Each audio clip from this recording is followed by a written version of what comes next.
Hello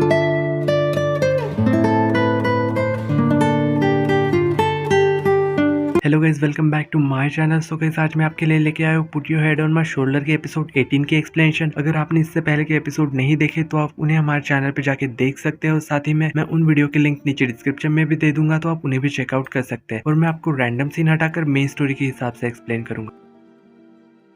सो episode 18 की starting में हमें यहाँ दिखाया जाता है कि मोमो ना दौड़ के उसके पास आती है और उसे गले लगा लेती है। और यहाँ गोए उसे बता रहा था कि उसका फोन ना खराब हो गया है, इसलिए वो उसे बता ही नहीं पाया कि वो उसे पिक करने आने वाला है। जब ये दोनों यहाँ से घर जा रहे थे तो यहाँ पे मोमो उससे पूछ रही थी, क्या तुम मुझे हमेशा ही ऐसे पिक करने आओगी? और इस बात पे गोए उसे हाँ में जवाब देता है और उससे कह रहा था कि वो उसे हर हालात में लेने आएगा। और यहाँ ना गोए का मूड भी खराब था थोड़ा। जब यहाँ मोमो के पूछने पे वो बता रहा था कि उसे ना वो लिंजिकुन कुछ ज्यादा पसंद नहीं है, क्योंकि वो हमेशा ही तुम्हारे करीब आने की कोशिश करता है। और इस बात पे मोमो उससे कह रही थी कि क्या तुम्हें जलन हो रही है? तो यहाँ गोए उसे रास्ते में ही किस कर लेता है और इस वजह से यहाँ मोमो थोड़ी देर के लिए पॉज हो जाती है। फिर जब ये दोनों घर पे आते हैं तो यहाँ पे मोमो सोफे पे बैठी हुई थी और गोए ना उसके लिए उसके फेवरेट राइस नूडल्स बना के लाता है। फिर डिनर करने के बाद ये दोनों बालकनी में खड़े हुए थे और चाय पी रहे थे। और यहाँ गोए उसे अपने डैड के बारे में बताता है कि वो एक आर्टिस्ट थे और वो बचपन में उसके साथ रहता था। तो मोमो यहाँ पे उसे बताती है कि वो न्यू ईयर पे ना अपने घर वापस जा रही है। और इस बात पे गोए उससे कह रहा था कि अगर तुम न्यू ईयर में घर चली जाओगी तो मैं यहाँ पे अकेला ही रह जाऊंगा, इसलिए वो भी अपने घर जाने के लिए डिसाइड करता है। और इस बात पे मोमो उससे कहती है कि मैं जल्दी वापस आ जाऊंगी, तुम टेंशन मत लो। तो गोए उससे यहाँ पे फिक्स डेट और टाइम पूछ लेता है कब आओगी। और यहाँ वो इसलिए ऐसा कह रहा था कि उसे मोमो के बिना बिल्कुल भी अच्छा नहीं लगता। फिर नेक्स्ट डे हमें यहाँ पे एयरपोर्ट पे दिखाया जाता है जहाँ ये दोनों वापस घर जा रहे थे। तो यहाँ गोए ना थोड़ा सा सैड लग रहा था क्योंकि वो दोनों आज अलग हो रहे थे। जब गोए चेकिंग के लाइन में लग गया था तो यहाँ मोमो उसे देख के काफी सैड हो रही थी, इसलिए वो उसे जोर से आवाज देती है और फ्लाइंग किस देती है एक। और इससे ना गोए का मूड थोड़ा ठीक हो गया था। उसके बाद मोमो भी अपने बस में बैठ जाती है और घर आ जाती है। फिर हमें दिखाया जाता है कि मोमो ना घर आ गई थी और गोए को मैसेज कर रही थी, पर गोए का ना अभी भी फोन बंद आ रहा था। तभी यहाँ पे मोमो का भाई आता है और उससे खाना खाने के लिए नीचे बुला रहा था। और दूसरी तरफ हमें यहाँ गोए को दिखाया जाता है जो कि अपनी मोम के डैड के साथ कार में था और वो मोमो को मैसेज करके बता रहा था कि वो अपने फैमिली के साथ डिनर के लिए जा रहा है। और वही इधर मोमो भी अपने फैमिली के साथ डिनर कर रही थी और वो यहाँ ना गोए को अपने डिनर की फोटो क्लिक करके भेजती है। तो उसके डैड यहाँ पे उसके खुश होने की इतनी वजह पूछ रहे थे